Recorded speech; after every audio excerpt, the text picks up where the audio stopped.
దయాకర్ నన్ను కాంగ్రెస్ పార్టీని చూకండి, మాకు అవసరం లేదు. మేము కాంగ్రెస్ పార్టీ కోసం గట్టి కష్టపడిన వాళ్ళే. వాళ్ళు ఇయ్యరు బాబు నోటిఫికేషన్, వీళ్ళు వినరు, మారారు బాబు. దొడ్లైనా గొడ్డైనా మారుతారు వీళ్ళు. మారు ఎన్నిసార్లు చెప్పాలి నోటిఫికేషన్ ఇవ్వాలని? తెలియదా? ఇంటెలిజెన్స్ లేదా వీళ్ళకు? మీరు చెప్పాలా? ఇంటెలిజెన్స్ ఫెయిల్ అయిందా వీళ్ళకు? కనీసం ఇంటెలిజెన్స్ లేదా వీళ్ళకు?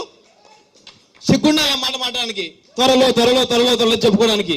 ఇంటెలిజెన్స్ ఉంటుంది బాబు, మీకు ఇంటెలిజెన్స్ ఉంటుంది, మీరు మాట్లాడతారు. కనీసం ఇక్కడ సభ పెట్టుకున్నందుకు 10,000 పోలీసులు వస్తారు, కానీ మీకు ఇంటెలిజెన్స్ లేదా? అంత అబద్ధాలు, డ్రామాలు. వీడికి వస్తే రాజకీయ నాయకులు ఇక్కడ వీళ్ళు మంత్రి పదవి దొరుకుతుంది, ఎవరైతే రాజకీయ నిరుద్యోగులు ఉన్నో వాళ్ళకు పదవులు వస్తాయి, అంతే తప్ప ఏం లేదు.